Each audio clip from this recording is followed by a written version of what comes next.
ठरलं होतं तेव्हा त्यांनी मला लग्नाच्या 1 आठवड्यापूर्वी फोन करून हे सांगितलं की बघ यू कॅन गो बॅक. अशी काहीही तुला ते नाही आहे की तुला लग्न करायचंच आहे. तुला माहिती आहे आणि आम्ही जवळपास 11 वर्ष एकत्र होतो. तर त्यामुळे तुला माहिती आहे की आर्मी ऑफिसरची लाईफ कशी असते. कधीही काही होऊ शकतं, कुठेही जायला लागू शकतं. आपण एकत्र राहणार नाही आहोत. लग्न केल्यानंतर पण असं होईल की 5-5, 6-6 वर्ष आपण एकत्र राहणार नाही. तर तुला हे सगळं जमत असेल, जर तू तितकी तयार असेल, तुझ्यात तितकी स्ट्रेंथ असेल तर तू लग्न कर, नाही तर माझी तुला काहीही कधी प्रॉब्लेम होणार नाही. पण तेव्हा मला वाटलं की जितकंही 2 सेकंड 3 सेकंड 2 वर्ष 3 वर्ष कितीही असो, पण त्यांच्याबरोबर तितके मिळाले तरीही भरपूर आहे माझ्यासाठी. तर तो एक मनात ठेवून मी त्यांच्याशी लग्न केलं आणि लग्नानंतर पण त्यांनी जो सपोर्ट मला दिला आहे आणि जेव्हा कधी असं काही प्रसंग त्यांच्या म्हणजे बरेच ऑपरेशन त्यांनी केले आहेत, पण प्रत्येक ऑपरेशनच्या नंतर त्यांनी मला जो एक म्हणजे ऑपरेशन सांगताना त्यांचे जे विचार ते सांगायचे ते बघून मला असं वाटायचं या व्यक्तीकडे जर इतकी म्हणजे वीरता आहे, इतकं जर त्यांच्याकडे धैर्य आहे की समोर म्हणजे मिलिटंट असतानासुद्धा त्याने त्यांचा वेपन ओपन केला नाही, कारण त्याने अजून LOC क्रॉस केली नव्हती. ते त्यांच्या LOC क्रॉस करायची वाट बघत होते आणि जेव्हापर्यंत त्यांनी LOC क्रॉस नाही केली त्यांची फायरिंग सुरू होती. पण तरी याने आन्सर बॅक नाही केलं. त्याच्याकडे जर इतकं धैर्य आणि इतकी स्ट्रेंथ असू शकते तर त्याची वाईफ म्हणून माझ्याकडे किती असायला पाहिजे. बापरे. मग याच्यानंतर पुढे बोलण्यासाठी माझ्यामध्ये आपल्या कुणाकडेच काही राहत नाही. मी वृंदाकडे जाईन. वृंदा, तुम्हाला असं विचारायचं आहे की तुम्ही या क्षेत्रात पाऊल टाकण्यामागचं पहिलं पाऊल टाकण्यामागचं कारण काय? क्या रीज़न था इसके पीछे? रीज़न था मैं स्कोरिंग करती थी BCCI के लिए. तो सिंस क्रिकेट खेला था एंड पता था कि उतनी अच्छी प्लेयर तो नहीं थी, बिकॉज कुछ समय खेलने के बाद अपना पता चलता है कि आप कितना फेयर करने वाले हो नहीं करने वाले हो. So I always wanted to be in touch with cricket. तो मैं पहले स्कोरिंग स्टार्ट की. सो 2010 से मैं एज अ स्कोरर BCCI के लिए थी. फिर 2013 में जब वर्ल्ड कप की स्कोरिंग की तब मैंने एक फीमेल अंपायर को देखा. तो मेरे लिए वो पहली दैट वाज the first sight of inspiration कि अच्छा वो कर सकते हैं तो कोई भी कर सकता है. देयर आर नो बैरियर्स कि सिर्फ मेंस नहीं अंपायरिंग करनी है, लड़कियां भी कर सकती है अंपायरिंग. एंड स्कोरिंग से ज़्यादा जब आप देखते हो कि एक लेडी सामने ग्राउंड पे खड़ी है, it is so more better feeling दैन बॉक्स में बैठ के स्कोरिंग करना. रादर आप बीच में खड़े रहो, प्लेयर्स का सुनो क्या चल रहा है, मैच कैसे चल रही है. एंड वो ज़्यादा खुशी देता है कि you can just be in the game, actually be in the game. खेलते हुए नहीं तो एटलीस्ट अंपायरिंग करते हुए. आप एवर स्माइलिंग हो तो आप ग्राउंड में भी ऐसे ही रहते हो? हाँ, स्माइल करती हूँ. मुझे कई बार ये बोला गया है कि एटलीस्ट आउट देते टाइम तो मत स्माइल करो. मैं वही पूछने वाली थी. स्टंपिंग या कुछ दे रही हो तो बोलते हैं कैमरे पे दिख रहा है कि तुम स्माइल कर रहे हो, बैट्समैन नाराज हो रहा है करके. ऐसे कभी हुआ है कि हंसते हंसते बोल दिया कि हाँ आउट है? हंसते हंसते बोला नहीं, बट हंसते हंसते आग ऊपर किया कि हाँ आउट है. तो भारुलता कांबळे मॅडम, तुमच्या प्रवासाची आपके जर्नी की शुरुआत कैसे हुई? क्यों आपको लगा कि कार लेनी चाहिए और घूमना चाहिए? बहुत सारे रीज़न है और मैं जनरली बोलती हूँ कि पहला कदम ज़िंदगी में आप कई बार कई सारी चीज़ों में पहला कदम रख सकते हो. ज़रूरी नहीं है कि एक ही चीज़ पकड़ के आप पहला कदम रखो. और मेरा ये विश्व विक्रम का पहला कदम को मैं ज़्यादा शेयर करना चाहूँगी. ड्राइविंग में बहुत साल से कर रही थी. 22 साल से मैंने ड्राइविंग पास किया था और छोटे मोटे एक्सपीडिशंस बहुत किए. लेकिन बीच में ऐसा हो गया कि 2007 में मेरा बहुत भयानक एक्सीडेंट हो गया था. ट्रक ने मुझे ठोका था मेरी गाड़ी को और बहुत बार पलटी हो गई. और गाड़ी का रैकेज को देख के लोगों किसी को लगेगा नहीं कि इसमें से कोई भी जिंदा आया हो. मुझे बहुत सारे ऑर्थोपेडिक इंजरीज हो गए थे और पोस्ट ट्रॉमेटिक स्ट्रेस डिसऑर्डर हो गया था. तो जो ड्राइविंग मेरा बहुत शौक था वो मुझे कार के पास जाने को भी डर लगता था. फिर वो पोस्ट ट्रॉमेटिक डिसऑर्डर इतना सीवियर हो गया था. तो फिर 4.5 साल तक मैं घर से बाहर नहीं निकली. मतलब जाती थी तो सिर्फ हॉस्पिटल और डॉक्टर के विजिट्स और जो भी थेरापी, उसके अलावा कुछ नहीं। और फिर एक मेरा 55वां सेशन था काउंसलिंग का, और वो थेरापिस्ट ने मुझे पूछा कि आपके एक्सीडेंट के पहले के क्या सपने थे? मैंने बोला सपने तो बहुत सारे थे, अभी क्या करने का, उसको जाने भी दो। तो वो बोले नहीं बताओ एक दो कोई प्रोमिनेंट। तो मैंने बोला मुझे ड्राइविंग करके इंडिया तक जाना था। तो वो बोले अभी भी आप तो कर सकते हो।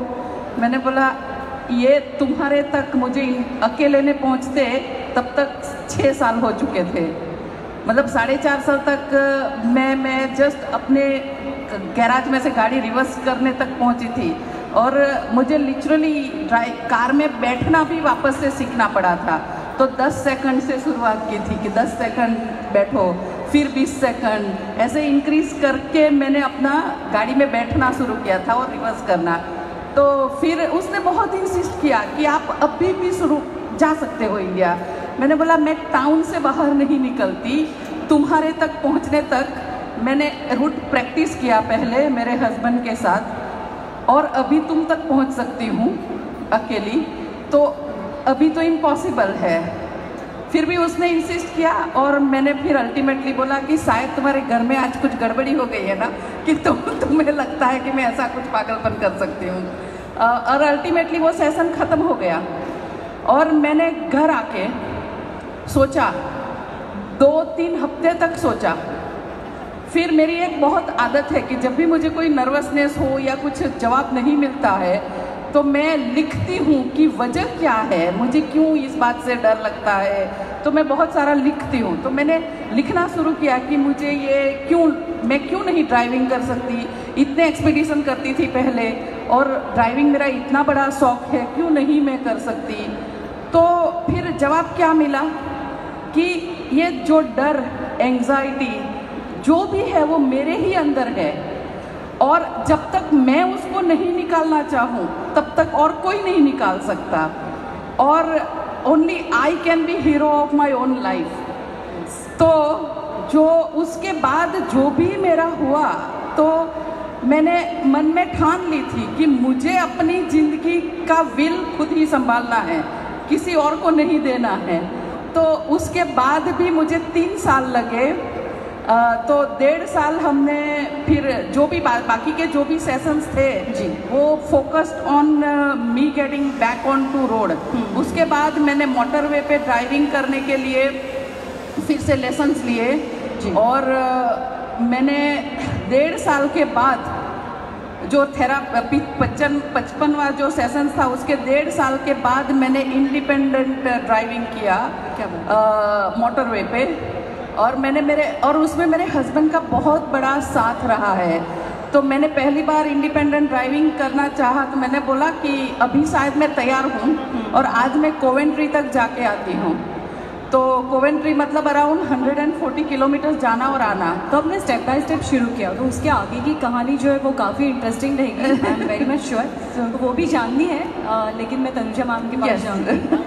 तनुजा मॅडम, तुम्हाला असं का वाटलं की बेसिकली आपली मार्शल ट्यून बदलायची गरज आहे आणि आपण काहीतरी वेगळं करू शकतो? नाही, मार्शल ट्यून मला बदलायची आहे किंवा हे आपण असं नाही ठरवू शकत. कारण काय की हे सगळं पूर्ण पूर्ण आर्मीचं असतं, आणि त्यांची एक सिस्टीम जी आहे, त्यांचे रूल्स रेग्युलेशन फार कडक आहे, शिस्त आहे, आणि त्याच्यामुळे त्यांचेच लोक सगळं ठरवतात. ते फार म्हणजे वेगळ्या पद्धतीने काम होत असतं तिथे. ते तुमच्यापर्यंत कसे पोहोचले? महार रेजिमेंटची 75वी होती, आणि त्या दरम्यान मेजर जनरल मनोज ओक हे यांना असं त्यांची काही विजन होती की 75 वर्षाचा इतिहास आपण कुठेतरी रचनात्मक लिहिला गेला पाहिजे आणि त्याला संगीतबद्ध केलं पाहिजे. म्हणजे येणारी जी पिढी जी आहे त्यांना कुठेतरी हे मार्ग दाखवेल आणि इन्स्पायर करेल. कारण आज 75 वर्षामध्ये ज्या ज्यांनी बलिदान दिलेलं आहे देशासाठी, आणि ज्यांना शौर्य मिळालेले आहे, परमवीर चक्र मिळालेलं आहे, ते त्याची कुठेतरी नोंदणी तसं सगळ्यांना माहिती राहते. पण रचनात्मक जेव्हा आपण कुठलंही काव्य करतो, संगीतबद्ध करतो, तर त्या हृदयात आणि मनात ते जास्त इफेक्टिव्ह होतं. आधी थोडंसं तुम्ही मार्शल ट्यूनचं महत्त्व काय त्याच्याबद्दलही सांगू शकाल? मार्शल ट्यून म्हणजे हे अतिशय महत्त्वाचं. राष्ट्रगीत आणि वंदे मातरम जसं एक अजरामर एकदा झालं आणि ते आजवर आहे आणि पुढेही कायम राहील, तसंच मार्शल म्युझिक किंवा मार्शल सॉन्ग किंवा ट्यून हे एकदाच होत असतं आणि ते कायम अजरामर राहतं. आणि मार्शल ट्यून ह्याचं महत्त्व सगळ्या सेरेमनियल फंक्शन्समध्ये खूप असतं. म्हणजे लढाईच्या अगोदर तुम्हाला सगळ्यांना माहिती असेल की आपली हिस्ट्री आहे, आपला इतिहास आहे की लढाईच्या सुरुवातीला शंखनाद व्हायचा आणि समाप्तीला देखील व्हायचा. हा तोच शंखनाद आहे जो म्हणजे सगळ्या सैनिकांना इन्स्पायर करण्यासाठी, त्यांना देशभक्तीसाठी प्रवृत्त करण्यासाठी याच्या मार्शल ट्यूनचा उपयोग होतो. कनिका मॅडम तुम्हाला विचारायचं आहे की तुम्ही आता सैन्यामध्ये जाण्याची तयारी करताय, तर कौस्तुभ यांच्यानंतर तुम्हाला असं का वाटलं असं मी म्हणणार नाही, पण कुठली अशी एखादी गोष्ट टर्निंग पॉईंट घटना ठरली का आयुष्यात की तुम्ही हा निर्णय घेतला? सगळ्यात आधी मी तुम्हा सर्वांना मागच्या वेळेस मी विसरले ते बोलायचं, पण उपस्थित सर्व महिलांना आणि ज्या पुरुष महिलांची रिस्पेक्ट करतात आणि त्यांना सपोर्ट करतात त्या सर्व पुरुषांना महिला दिवसच्या हार्दिक शुभेच्छा. आणि मी खरं सांगू तर जेव्हा मी माझं करिअर ऑप्शन चूज करत होते तेव्हा कधी माझ्या मनात आर्मी जॉईन करायचं किंवा आर्मीबद्दल कधी ते आलं नाही. AFMC म्हणून मला ॲक्च्युली डॉक्टर म्हणून आर्मी जॉईन करायची होती, पण तेव्हा माझ्या डोळ्यांचं तिकडे ॲक्च्युली परफेक्ट आयसाईट लागते, तर त्यामुळे मला तेव्हा ते जॉईन करता नाही आलं. आणि त्यानंतर मी इंजिनिअरिंग केली कम्प्युटर सायन्समध्ये. मग मी MBA केलं मार्केटिंग अँड ऑपरेशन्समध्ये. बँगलोरला मी 5-6 वर्ष जॉब केली आहे, प्रोजेक्ट मॅनेजर, बिझनेस ॲनालिस्ट म्हणून. आणि त्यातनंच मला एक मोठा बिझनेस म्हणजे एक स्वतःसाठी एक बिझनेस स्टार्ट करायचं होतं आणि त्याच्यात मला कौस्तुभला ॲड करायचं होतं. तर जेव्हा हे सगळं झालं त्याच्यानंतर एक तुम्ही असं म्हणाल की माझ्या मनात हे अशासाठी नाही आलं की आता काहीतरी करायचं आहे, कुठेतरी जायचं आहे. हा निर्णय मी फक्त आणि फक्त माझ्या बाळासाठी घेते. माझा एक लहान 2 वर्षाचा मुलगा आहे आणि मी जी इन्सेन्सिटिव्हिटी सिव्हिलियन पॉप्युलेशनमध्ये बघितली आहे माझ्या बाळासाठी, कुठेही जातो तो बिचारा, आता कसं होईल त्याचं.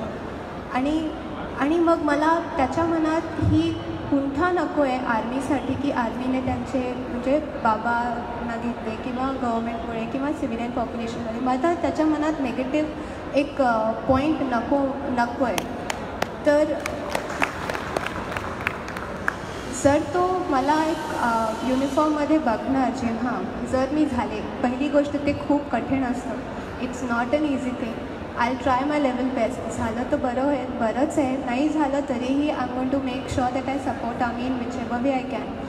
पण जर मी ते युनिफॉर्म घालून त्याच्यासमोर गेले आणि त्याला ते कळलं की बाबांनी ॲक्च्युली तो एक जो इम्प्रेशन येतो, तुम्ही जेव्हा तुमच्या पेरेंटला युनिफॉर्म घालून बघता तेव्हा जो तुमच्या मनात एक इम्प्रेशन येतो, मला तो त्याच्या मनात आणायचं आहे आणि त्याला हे कळू द्याय म्हणजे त्याला एक इम्प्रेशन आणायची त्याच्या मनात की त्याच्या बाबाने जे केलं आहे ते ॲक्च्युली खूप मोठी गोष्ट आहे. It's not a normal thing, it's not a small thing.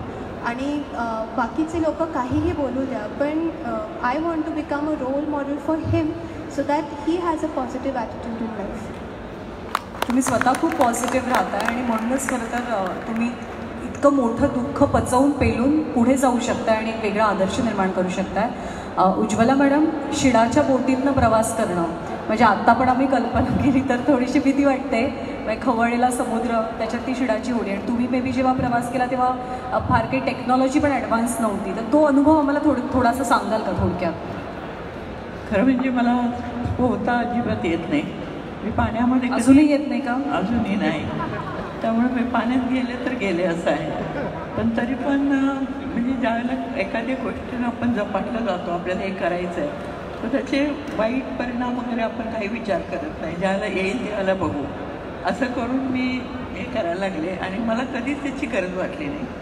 एकदा 79मध्ये इंग्लंड ते मुंबई प्रवास करताना बोट आमची रीफवरती म्हणजे दगडावरती आपटून फुटली. तेव्हा कोण कोण होतं? तुम्ही कोण कोण होता होडीमध्ये? 3 लोक होतो. की कॅप्टन म्हणून होते गुलशनराय, मी होते नॅव्हिगेटर, आणि आमचं तांडेल म्हणून आहे जो शिडवरती खाली आपला जो कोळी समाजातले हे आहे तो होता. आम्ही तिघं होतो.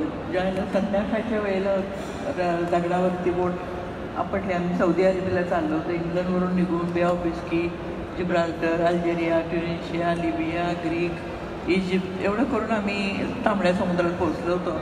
आणि आमच्याकडचं पाणी संपलं, सगळं संपलं, आणि ज्याला बोट अर्ध्या तासात तर ती बुडायला लागली. आम्ही लाईफ रॉक टाकलं आणि लाईफ रॉकमध्ये आम्ही 4 दिवस काढले. बापरे. तर त्यानंतर म्हणजे मला वाटलं की आपल्याला स्विमिंग, पण एवढ्या मोठ्या समुद्रात किती पोहणार तुम्ही, हा पण प्रश्न होता. पण 4 दिवस मी असे रिफ्ट म्हणजे पाण्यातून इकडे तिकडे तिकडून इकडे करत समूह आम्ही ह्याला पोचलो शिपिंग लाईनमध्ये. आणि त्यानंतर आम्हाला नॉर्वेजियन शिपनं वाचवलं.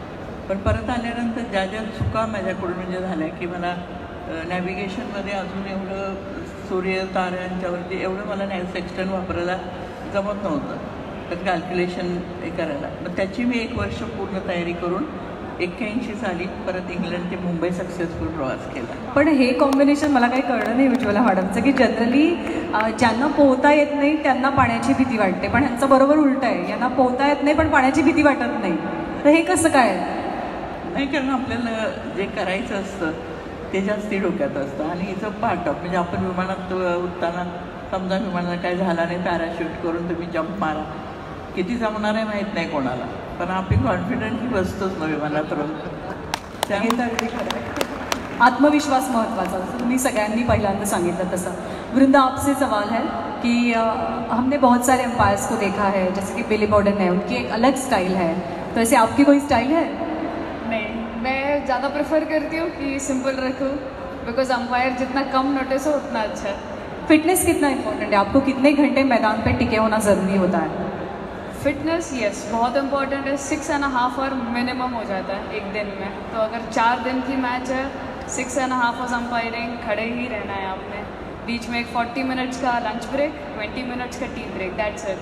सो 6.5 आवर का 7.5 आवर हो जाता है, इंक्लूडिंग दोज 2 ब्रेक्स.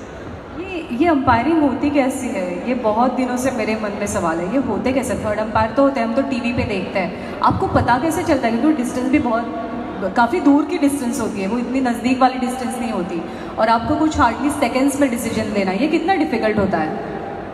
डिफ़िकल्ट बहुत है. It is more about instinct कि वो टाइम पे आपने क्या देखा, क्या सुना, अपने दिल की सुना. बिकॉज कई बार बहुत सारी टेक्निक होती है कि एज एन अंपायर, जैसे हम अभी धीरे धीरे प्रोग्रेस कर रहे हैं, हमें बताया जा रहा है कि ये देखो, but it's more of instinctive. 1 second है, हाँ या ना बोलना ही है आपने. दूसरे सेकेंड में तो वो प्लेयर आपके ऊपर आ जाएगा कि मैडम कुछ तो बोलो करके, हाँ बोलो ना बोलो. But yes, it is very important end difficult also कि उंगली उठा दो या मत उठाओ. डाउट में है तो हम कभी नहीं उठाएंगे उंगली. कभी गलती हुई है? डेफिनेटली येस, डिनाई नहीं करूँगी, ह्यूमन एरर है. भरलता मॅडमला विचारायचं आहे, फिटनेस म्हणजे तुम्ही जेव्हा सुरुवात केली, आपने जब सोचा और आप निकल पड़ी इंडिया के लिए, आपकी हालत कैसी थी? आप पूरी फिजिकली फिट थे और चैलेंजेस क्या थे? चैलेंजेस काफ़ी थे, और फिजिकली फिटनेस क्योंकि मेरे स्पाइन को बहुत इंजरी हुआ था एक्सीडेंट में, तो स्पाइन अभी भी मेरा प्रॉब्लम में ही है. तो बहुत देर तक खड़े रहना या वो मुझे प्रॉब्लम होता है. और इतना घंटे तक बैठना, ड्राइविंग करना, मतलब वो भी थोड़ा, मतलब जब शुरुआत किया कि करना है तो वो एक जोश तो होता है, लेकिन फिर सारा प्रैक्टिकलिटी भी हमने देखा. तो जैसे मैंने बोला कि पहला 1.5 साल प्रैक्टिस किया, और वो मैंने पहला इंडिपेंडेंट ट्रिप किया कोवेंट्री जाने के लिए, तो वो किया, तो वो उसमें मैं सक्सेसफुल थी. मेरे हस्बैंड ने मुझे बोला था कि देखो, डोंट ओवर डू इट, जितना कर सको उतना करो, और नहीं कर सको तो भी गाड़ी कहीं पे भी रख देना और टैक्सी करके आ जाना और मैं मंगवा लूँगा, लेकिन don't overdo it on yourself, because I don't want you falling back on to जो पहले के पोस्ट ट्रॉमेटिक स्ट्रेस डिसऑर्डर. तो वो सक्सेसफुल हो गया. फिर मैंने लेस्टर का ट्रिप किया, जो कि थोड़ा और 40-50 जाने का और 40-50 किलोमीटर आने का ऐड किया.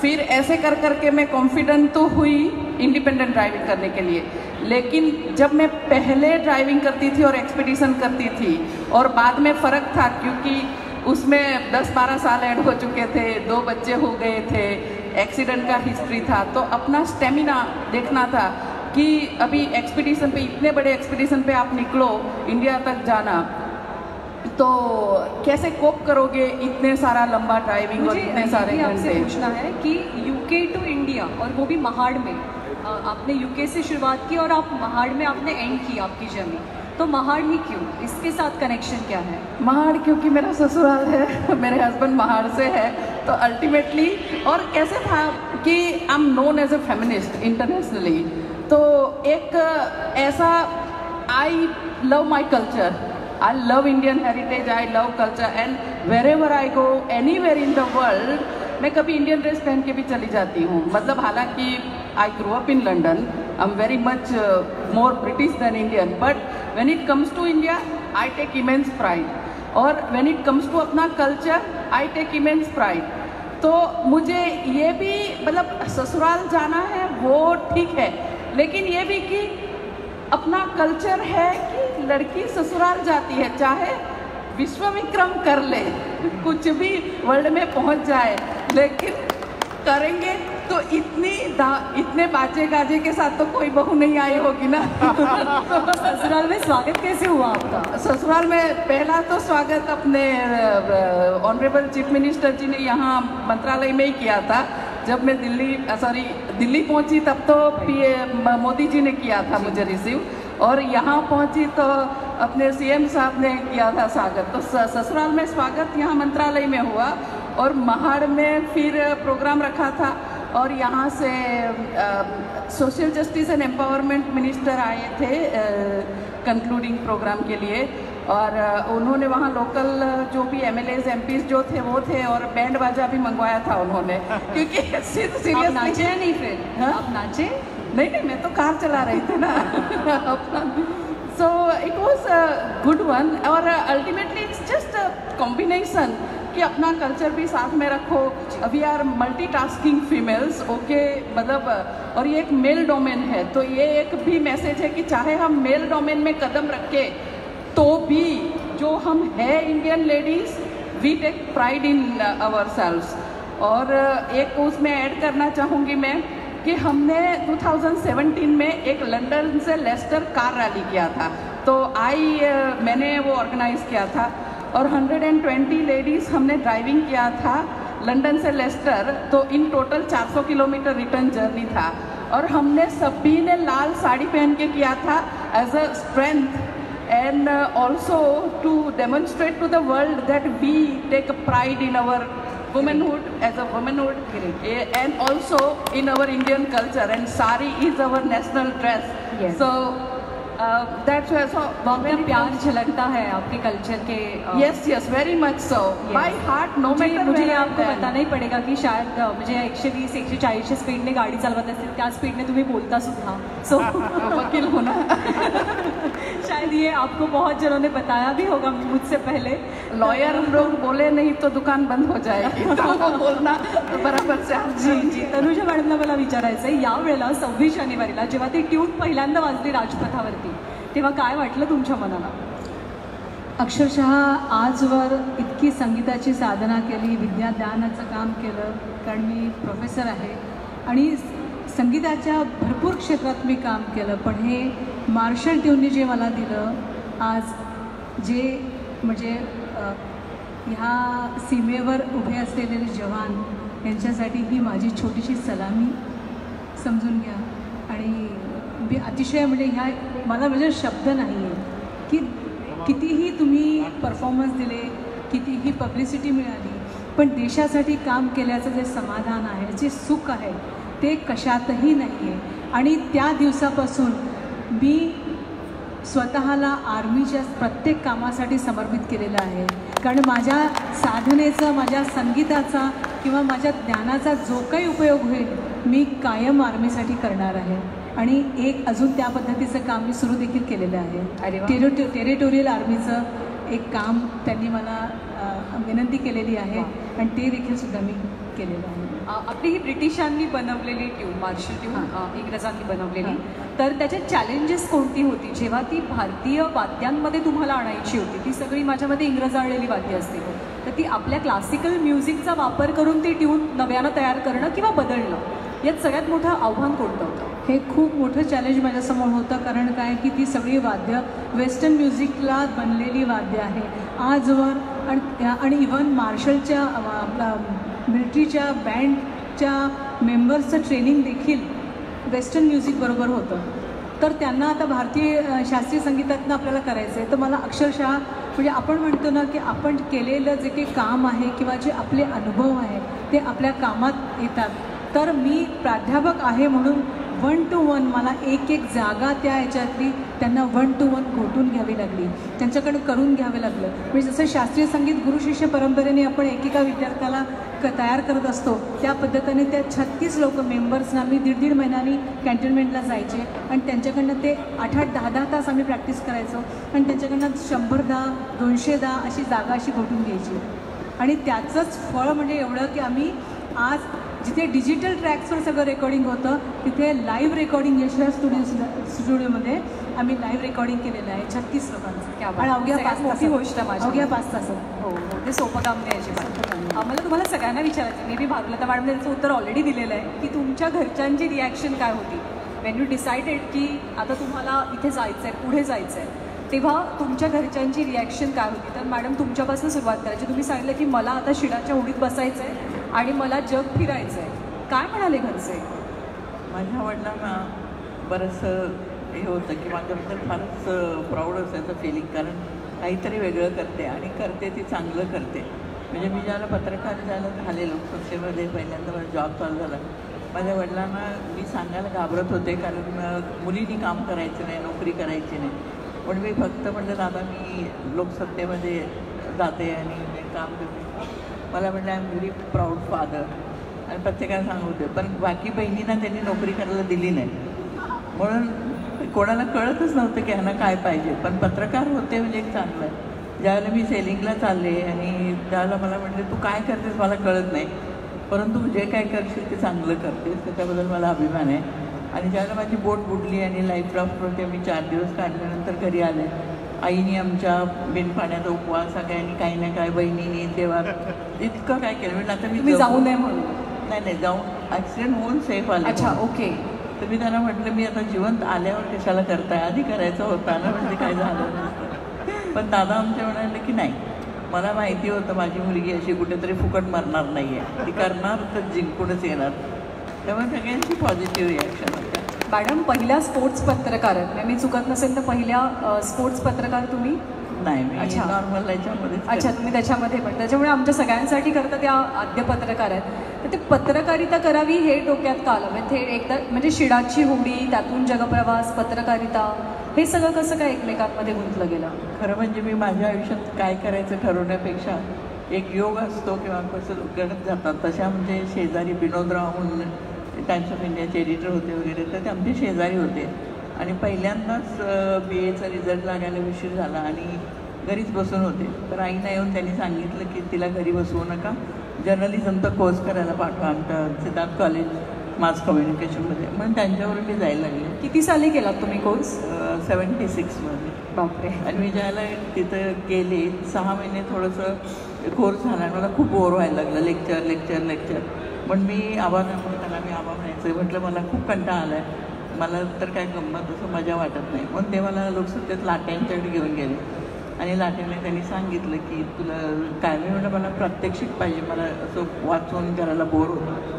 आणि त्या दिवसापासून मी लोकसत्तेमध्ये पहिली ट्रेनिंग, त्याच्यानंतर करत करत कायमचीच लोकसत्तेमध्ये राहत गेले. आणि माझं म्हणजे अर्निंग झालं लोकसत्ता, छंद झाला ॲडव्हेंचर स्पोर्ट्स, आणि बाकी आज इथे आहे. कनिका मॅडम, तुम्हाला विचारायचं आहे, जेव्हा तुम्ही हा निर्णय तुमच्या सासरच्यांना आणि माहेरच्यांना सांगितलात की तुम्हाला सैन्यात जाण्याची इच्छा आहे, ती परीक्षा देण्याची इच्छा आहे, त्यांची रिॲक्शन काय होती? कोणाची ॲक्च्युली माझ्या आईवडिलांना मी डॉक्टर म्हणून हवी होते, पण मला इतका अभ्यास करायचा नव्हता, तर त्यामुळे मी इंजिनिअरिंग निवडली आणि त्याच्यानंतर MBA केलं. जेव्हा मी हे सांगितलं की मला कौस्तुभशी लग्न करायचं आहे तेव्हाही त्यांचं ते होतं की आर्मी ऑफिसर तर त्याची बदली होत राहणार, तू प्रायव्हेट सेक्टरमध्ये जॉब करणारी अशी. आणि मी पाच वर्ष बँगलोरला काम केलं आहे, त्यातले मी 6-10 प्रमोशन घेतले आहेत. तर त्यामुळे त्यांना तेही एक अजून होतं की तू हे सगळं सोडून, कारण to marry an army officer you have to give up a lot of things. Either you can stay with him और you have to stay away. आणि अशा कितीतरी इंडियन आर्मी वाईफ्स आहेत ज्या डॉक्टर आहेत, PhD केलेल्या आहेत,